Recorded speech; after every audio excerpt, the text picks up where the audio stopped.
tugas dari kelas 9A. Jadi, di sini aku bakal bikin tugas video PAK, Pendidikan Anti Korupsi. Nama tugas kali ini adalah korupsi di masa penjajahan. Yuk, kita langsung masuk ke materinya. Sebelum itu, teman-teman tahu nggak sih kalau misalkan korupsi ini tuh berasal dari bahasa Latin loh.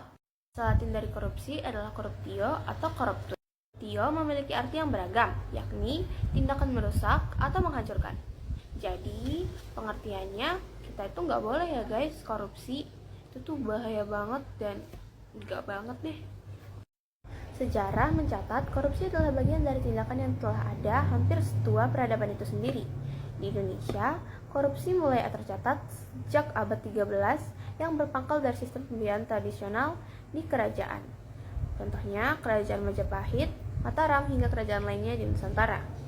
Pelaku korup di zaman kerajaan tidak dapat dilepaskan dari kehidupan para elit istana yang tamak akan kekuasaan. Karena kerajaan di masa lalu selalu penuh dengan dinamika perebutan kekuasaan.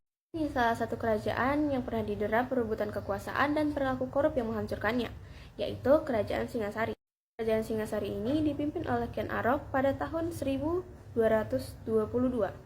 Kehidupan para elit di istana sangat tamak akan kekuasaan.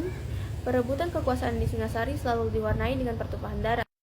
Nah, ketamakan inilah yang pada akhirnya memberikan petaka. Serangan Jayakatwang meluluhlantahkan kerajaan Singasari sekaligus membunuh raja terakhirnya, Kartanegara.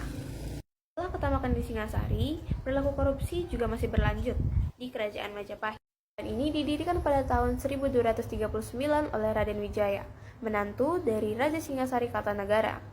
Ini mencapai puncak kejayaannya pada masa kekuasaan Hayam Wuruk. Wuruk berkuasa dari tahun 1350 hingga tahun 1389. Ketika itu, Majapahit juga dipimpin oleh seorang panglima perang hebat, yakni Mahapati Gajah Mada. Dan kerajaan Majapahit ini adalah kerajaan Hindu-Buddha terakhir yang menguasai Nusantara dan dianggap sebagai salah satu dari kerajaan terbesar dalam sejarah Indonesia di masa lalu. Nah, runtuhnya Majapahit juga tidak terlepas dari perebutan kekuasaan serta perilaku korupsi pada pejabat pemerintahan.